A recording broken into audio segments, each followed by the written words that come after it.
Hola y bienvenida o bienvenido a este episodio del podcast de Sentia Libris. Yo soy Marta y en este espacio vamos a profundizar en los múltiples aspectos de la lectura, la literatura y la filosofía. Y hoy quería hablaros de un tema que a mí me fascina y que creo que a toda persona le puede interesar, y es el de los hábitos de lectura. Cómo establecerlos, cuáles son mejores, técnicas para leer más, para leer mejor e incluso para retener mejor lo que leemos. En mi caso he probado una gran variedad de técnicas y aquí os voy a hablar un poco de las que más me han servido, pero también voy a mencionar todas aquellas que he seguido o que he probado en algún momento de mi vida y que no me han acabado de convencer o de funcionar. Considero que es algo que dice mucho de nosotros, de quiénes somos, y también nos ayuda a entendernos un poco más. Pero antes de comenzar con el contenido, tengo que deciros que cada persona es distinta y lo más probable es que algo que igual a mí no me ha funcionado, quizás a ti sí que te funcione y viceversa. Así que creo que es interesante que escuchéis un poco el podcast con la mentalidad abierta y sobre todo que no os creáis del todo lo que digo, porque es probable que algo que haya probado yo pues quizás sí que os sirva a vosotras. Así que dicho esto, voy a comenzar con lo primero que probé, sobre todo cuando empecé a entrar en el mundo de la lectura y de la literatura más en profundidad. Sí que es verdad que siempre he leído libros, o he leído algún libro, pero no con la seriedad o con el compromiso con el que empecé a leer literatura clásica. Y al principio lo que hacía era ponerme una meta anual. Quería leer pues 40 libros al año o alguna cosa así. Y creo que esto viene mucho de la influencia de Goodreads. Supongo que conoceréis la página de Amazon en la que es como una red social de lecturas y donde la gente pone sus reseñas y contabiliza de alguna manera los libros que ha leído. Creo que esta aproximación tiene un aspecto que es bastante guay y divertido, y es que te lo tomas como un reto, ¿no? De, ¡buah, me he leído tantos libros este año! Y en mi caso lo que hacía era decir, si voy a leer, pon 24 libros al año, pues eso se traduce en que tengo que leer 2 libros al mes. Y así iba haciendo un poco mis cuentas. En general me ponía el objetivo de los 40 libros al año, lo que se traducía en un libro por semana. Pero ahora bien, ¿qué tiene de problemática esta aproximación? Yo el principal problema que le encuentro es que nos pone mucha presión sobre la cantidad de libros que tenemos que leer. Entonces estamos todo el rato prefiriendo la cantidad a la calidad, cosa que creo que es una aproximación que no es muy buena de hacer hacia la lectura. De alguna manera es como que si yo quiero leer 40 libros al mes, pues voy a priorizar de forma quizá inconsciente o consciente leer un montón de libros cortos. ¿Por qué? Porque voy a llegar cuanto antes a la meta y así pues ya no me preocupo. Pero sin embargo, pues seguramente me estoy dejando un montón de libros que son importantes y no los estoy leyendo porque digo, claro, es que si me leo, no sé, 5 libros de 800 o 1000 páginas este año, no voy a llegar a mi meta. Y de alguna manera, no sé a vosotras y a vosotros, pero a mí me parece un poco pues absurdo, ¿no? Y de la mano de esta estrategia también he probado la de tener horarios de lectura, es decir, unas horas predefinidas al día para leer. Y aunque esto puede parecer muy mágico porque estamos destinando una hora específica del día a leer, yo siento que la mayoría de mis días son tan diferentes entre sí que siento que no es algo en lo que pueda ser consistente o constante. Además, hay otro aspecto, y es que no todos los días te va bien leer a la misma hora. Hay días en los que tienes que trabajar o hacer cualquier otra cosa y el horario simplemente se te descuadra. Así que quizá también sea por eso que no se me da muy bien organizarme con Google Calendar o el llamado método por bloques. Con esta estrategia tengo el mismo problema prácticamente con la primera que he mencionado, y es que sigue siendo muy estricta. De alguna manera siento que convierte en el momento de lectura en algo como casi obligado, demasiado vinculado con la organización en el trabajo o incluso con los estudios, cosa que creo que no es la mejor estrategia para abordar un hábito de lectura. Y en mi caso concreto, el por qué este método no me funciona es porque, como bien he dicho, tiendo a tener una organización más bien difusa. Sí que me gusta hacer listas de tareas, pero no me gusta decidir a qué hora las voy a hacer porque siento que prefiero yo amoldarme un poco a los sucesos del día. De modo que, claro, cuando yo me fijé, pues vas a leer, no sé, 1 hora por la mañana y 1 hora por la noche, o 2 horas seguidas por la tarde, o después de comer. Pues no sé, es como que cada día me sentía distinta y no me apetecía leer a esa hora y lo sentía como algo forzado. Y pasemos a una tercera opción de las que no me han funcionado quizás la que más me ha funcionado. Y es porque creo que es una variante más flexible de las que acabamos de mencionar. Y es la de medir tu proceso de lectura por páginas leídas al día.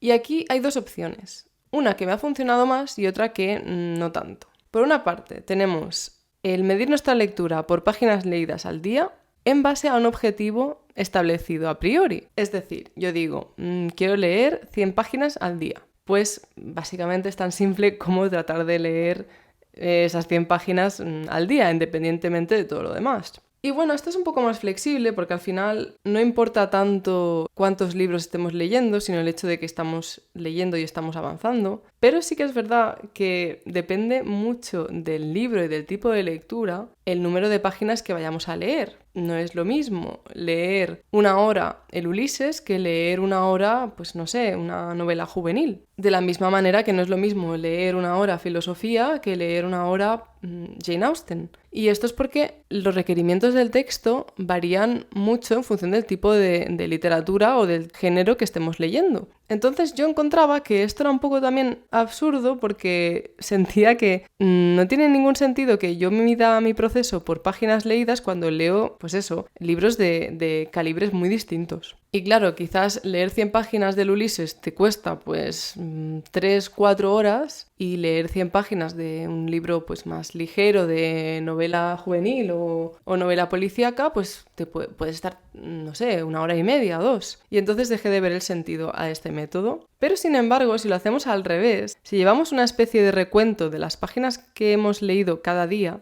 pero a posteriori, creo que esto nos ayuda más a leer. Porque tenemos el hábito de apuntarlas en una libreta o en alguna especie de notas en formato digital, pero ya nos estamos sentando, estamos poniendo la fecha del día de hoy o el día de ayer y estamos fijándonos en las páginas que hemos leído. Y si hacemos un análisis semanal, un poco de cómo ha ido la semana a nivel de páginas leídas, pues podemos ver el tiempo que le hemos dedicado a la lectura e incluso si creemos que deberíamos pues leer más o que ya hemos leído suficiente, ¿no? Tenemos acceso a una especie de análisis de nuestro proceso lector y sin las presiones que tiene el tener que leer X páginas al día, porque además creo que a todos nos ha pasado, pero imaginaos que yo llego a la página 100 que era mi objetivo y me quedan 2 páginas para terminar el capítulo, pues lógicamente lo termino, pero si es al revés, si voy por la página 70 leídas pero no quiero empezar otro capítulo, no sé, es un poco como muy fijo, ¿no? Muy rígido. Y bueno, estas son todas las estrategias que he probado pero que he acabado abandonando porque no me han funcionado o no me han convencido del todo. Tengo que hacer una mención especial a la última de ellas, a lo de anotar las páginas leídas y llevar un registro diario. Siento que esta opción es muy interesante y realmente creo que puede funcionar muy bien, pero no es para mí. Más que nada porque creo que sigue siendo demasiado rígido lo de tener en cuenta las páginas leídas y apuntarlas cada día.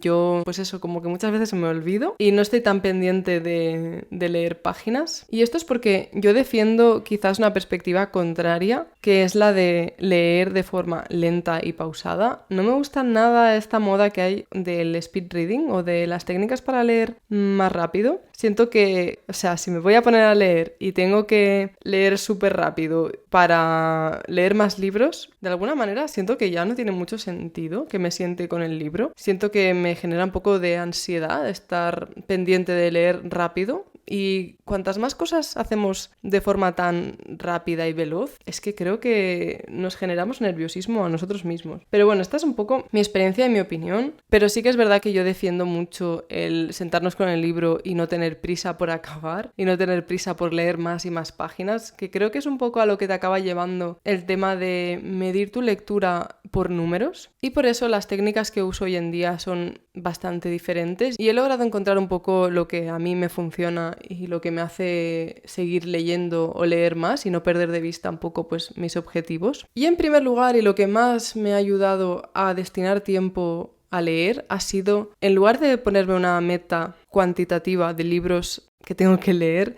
me pongo una meta cualitativa. Y esto viene de la mano de fijarte una meta de tiempo diario. A mí esto es lo que más me funciona porque estoy destinando, en mi caso, 2 horas al día a leer, ese es mi objetivo. Y me da igual lo lento o rápido que lea, me da igual si estoy leyendo 3 libros a la vez o solo uno, pero mi objetivo es tener en mente siempre esas 2 horas de lectura, que pueden fácilmente esparcirse durante el día. Pero de nuevo, si no llego a esas 2 horas o si un día no puedo leer, pues tampoco se me cae el mundo. Al final esto es una forma de impulsarse a uno mismo a leer más. Lo bueno de tener metas en función del tiempo es que es mucho más flexible, porque al final soy yo quien decido cómo esparcir mis horas de lectura durante el día y elegir el momento en el que leo. Por otro lado, no irrumpe con el tipo de libro que esté leyendo. Quiero decir, si el libro es más difícil, puedo leer más despacio, ya que no le doy tanta importancia a cuánto estoy leyendo o a leer rápido en general. Y si el libro es más sencillo, encuentro que es una prosa ligera, pues puedo quizás leer muchas más páginas, porque al final mi objetivo no tiene que ver con las páginas. Y de alguna manera estas 2 horas diarias se han vuelto en una especie de compromiso diario con algo que sé que sí o sí quiero que esté en mi vida y que si no me pongo una meta en mente o un objetivo, sé que voy a perderme entre todas las distracciones que hay en el mundo y en la rutina. Y por eso, aunque sí que es verdad que yo tiendo a tener días en los que no leo y días en los que leo muchísimo, y tiendo un poco a tener estos hábitos desperdigados o en función de más de una impulsividad del momento, me va súper bien tener este objetivo porque siento que le estoy haciendo un espacio en mi vida y lo estoy haciendo un espacio mental. Otro tip que me gustaría mencionar en cuanto a esto es tratar de hacer sesiones de lectura de mínimo 40 minutos, porque así de paso pues entrenas tu capacidad de atención, que es una de las cosas que peor llevamos en la sociedad de hoy en día.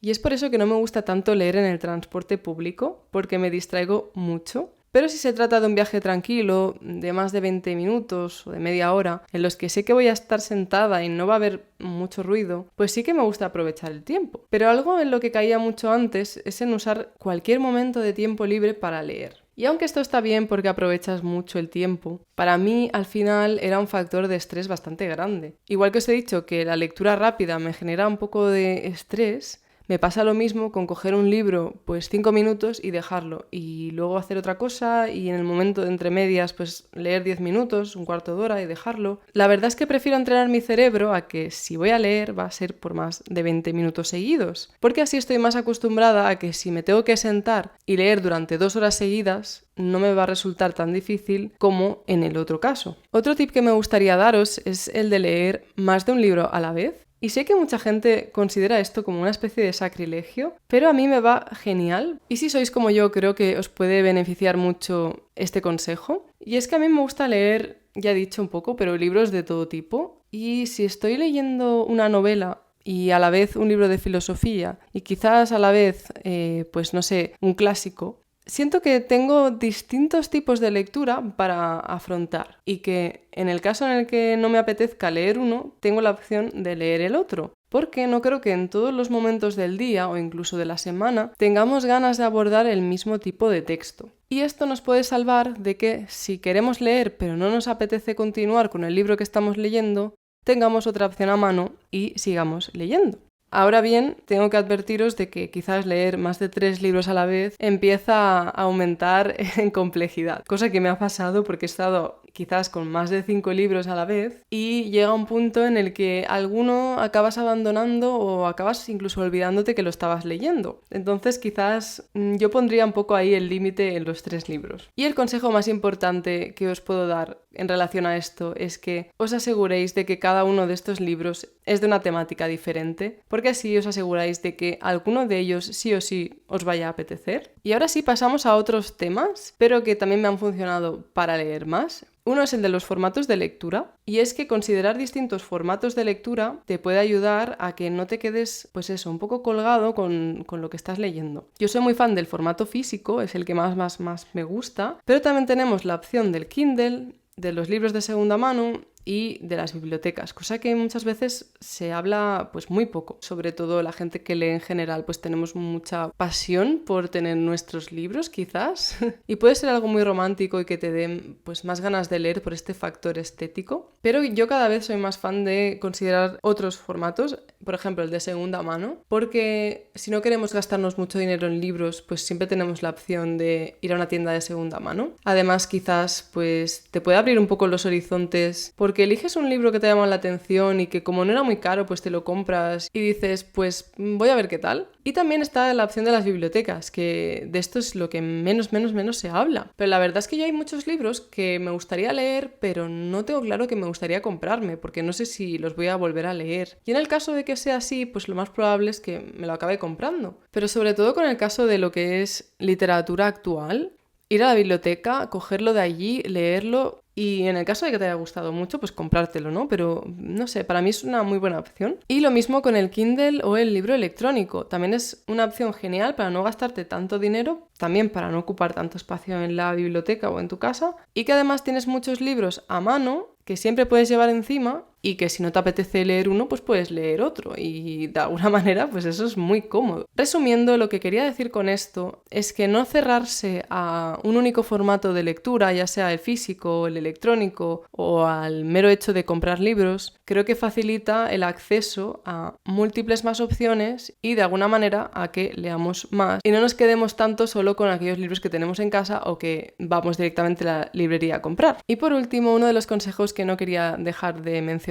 es el de llevar un tracking de libros leídos. En mi caso, lo que hago ya desde hace algunos años es tener una página en Notion en la que tengo una especie de tabla y voy poniendo en función del mes pues los libros que he leído. También llevo un poco el tracking de si los estoy leyendo, si los he leído o si son por leer. Una casilla con la fecha en la que los he terminado, también el género y finalmente pues una casilla para poder darle al tic, porque esto siempre es muy satisfactorio. Pero vosotras y vosotros lo podéis hacer si queréis en Excel. No soy tan fan de este formato y prefiero el de Notion, porque ya me viene todo más hecho, pero en Excel o incluso una tabla del Word pues sirve de la misma manera o incluso en una libreta. Pero creo que tener un recuento de los libros leídos te da una especie de satisfacción porque tienes eso, la sensación de pues haber leído, haber avanzado, ¿no? Y mira, pues este año me he leído estos libros. Y lo que yo suelo hacer junto con la tabla de libros es una pequeña reflexión cada vez que acabo o que le doy al tic a uno de estos libros. Y esto va muy bien para ponerte a ti un poco en la tesitura de tener que generar una reseña o generar un comentario o tener que romperte un poco la cabeza y escribir sobre el libro. Repito que esto se puede hacer perfectamente en una libreta, no tiene por qué ser en un ordenador,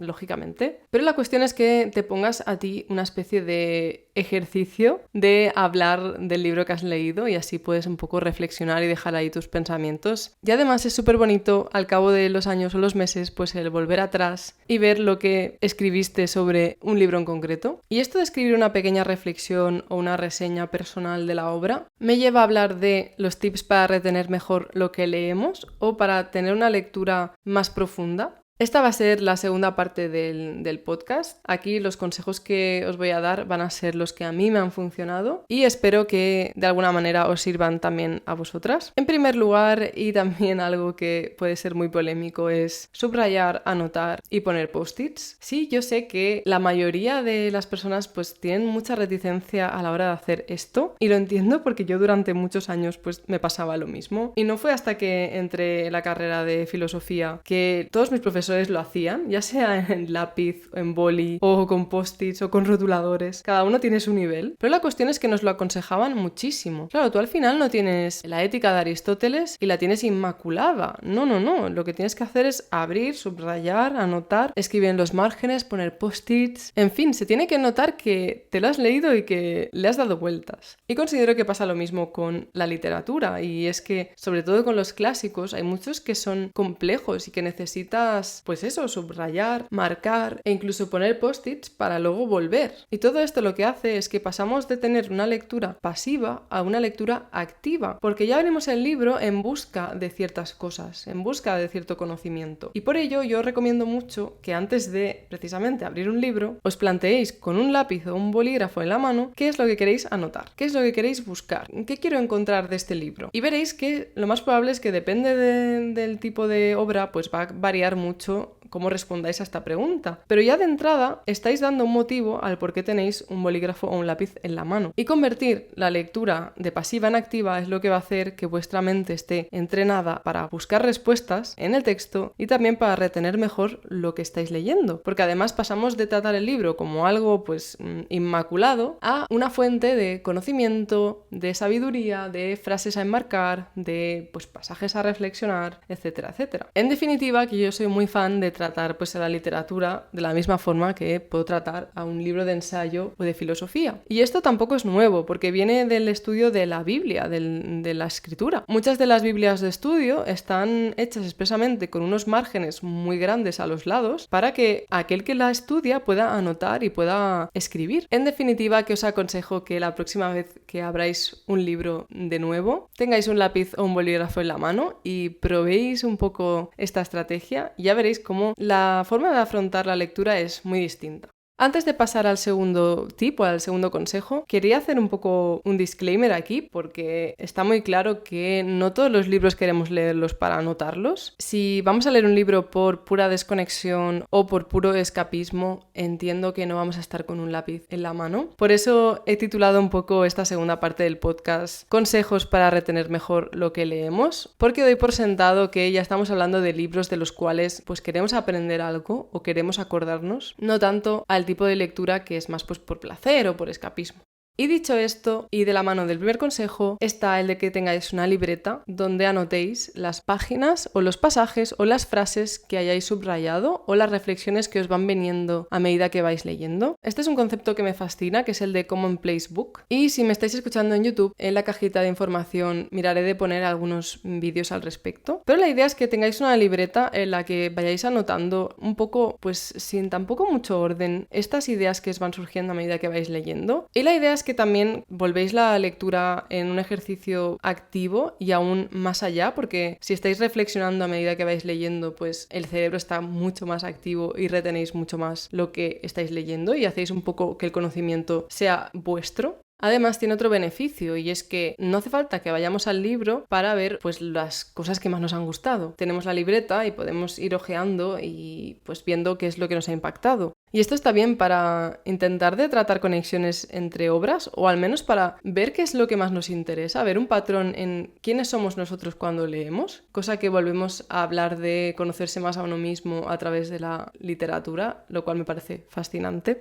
Y por ello, como tercer consejo, tengo el de elaborar una reseña personal con formato propio. Si bien antes hablaba de que cada vez que acabo un libro, me gusta escribir una pequeña reflexión, eso está muy bien, pero lo interesante de que escribamos sobre un libro es que escribamos con nuestra propia voz, porque muchas veces cuando pensamos en lo que es el formato de una reseña, nos viene a la cabeza lo que nos han enseñado en el colegio o lo que hemos visto en YouTube, de primero tienes que hablar del contexto histórico, luego tendrás que hablar un poco del autor, del contexto en el que el autor escribió, de quizás el puesto que la obra ocupa en toda la obra del autor. Y sinceramente, si yo tuviera que hacer esto con cada libro que me leo, estaría un poco aburrida y no querría hacer una reseña. La gracia precisamente de escribir sobre un libro y de que quizás nadie lo vaya a leer es precisamente que puedo escribir lo que yo quiera. Y si quiero solo hablar de un aspecto del libro, puedo. Y si quiero explicar o hacer un resumen del libro a mi manera, también puedo. O si quiero escribir y tener reflexiones muy locas,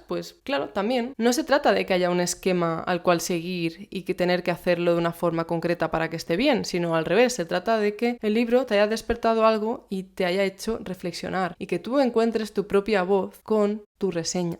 Al final, si nos paramos a pensar, cómo alguien reseña un libro nos dice muchísimo de quién es esa persona, de en qué se fija, de qué le ha llamado la atención, de qué es lo que más le ha dolido o de qué es lo que menos le ha importado y de lo que dice y de lo que se deja de decir. Y eso dice mucho de cómo es una persona o de qué intereses tiene. Y creo que es una herramienta fundamental incluso para conocerse a uno mismo, porque podemos, como he dicho un poco antes, ver el patrón de aquellas cosas que nos despiertan interés, que nos remueven o incluso a qué tendemos cuando reflexionamos. De ahí que el cuarto consejo que os dé sea el de comunicar y elaborar un discurso propio. Creo que una parte muy interesante de leer es el aspecto de compartirlo. Creo que por eso los clubs de lectura son tan interesantes. Pero si no tenéis esa opción y seguís queriendo de alguna manera compartir lo que leéis, pues siempre tenéis las opciones de haceros un podcast, un canal de YouTube o una web personal de reseñas. Sé que quizás esta última pues puede ser la más accesible, pero no descartéis tampoco la opción de eso, de dar el salto a YouTube o incluso al podcast, porque en mi caso ha sido algo que me ha abierto mucho las puertas a elaborar reseñas pues mucho más profundas de las obras que he leído, cosa que me hace querer leer más y sobre todo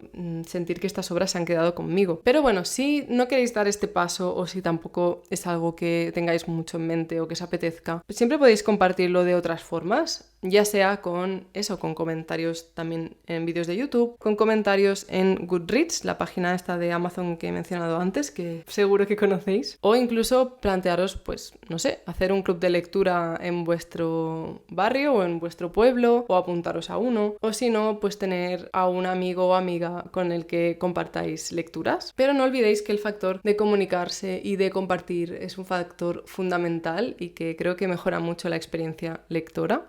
Y bueno, hasta aquí el episodio de hoy. Espero que os haya servido, que os haya sido útil. He intentado recoger de la forma más fiel mis experiencias y transmitiroslas pues de la forma en la que pueda resultar más útil. No creo que lo mejor sea criticar o tirar por tierra técnicas que hay mucha gente que usa simplemente porque a mí no me han funcionado. Creo que este sería un error. Al final, por eso las he mencionado aquí. Así que considerad un poco el abanico entero de consejos que os he dado aquí. Y nada, espero que os haya gustado este episodio, que lo hayáis disfrutado y que os haya dado algunas ideas sobre el tema. Si estáis en YouTube, no olvidéis dejarme algún comentario con los hábitos lectores que más os funcionen, porque me encantaría saber cuál es vuestra opinión al respecto y así fomentamos un poco el diálogo.